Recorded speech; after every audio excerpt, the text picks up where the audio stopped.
tunazungumzia mradi unaoendelea ni mradi wa awamu ya 10 ambao pia una minara ambayo inatekelezwa ndani ya Ziwa Victoria. Ukiondoa ile miwili niliyosema ile ambayo imejengwa chini ya TASAC na nyingine ambayo ni UCSAF, kuna minara chini ya ule awamu ya 10 inaenda kujengwa.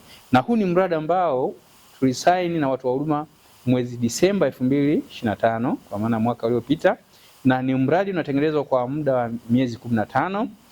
Hivyo minara yote inatakiwa kukamilika ifikapo mwezi Machi 2027.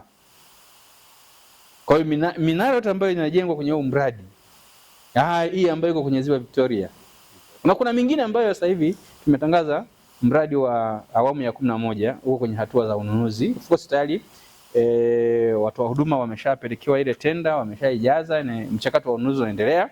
Huu tutaingia nao mkataba. Kwa hiyo lini itakuja kujengwa tutafuatana na ni lini tutasaini mikataba na muda ambao tutawekeana na watu wa huduma kwamba wakamilishe lini. Kwa hiyo swala la kupeleka huduma za mawasiliano ndani ya Ziwa Victoria ni endelevu, na niwahakikishie tu kwamba kama UCSAF lengo ni kwamba kwa kweli mawasiliano ndani ya Ziwa Victoria yanakuwa ni ya uhakika.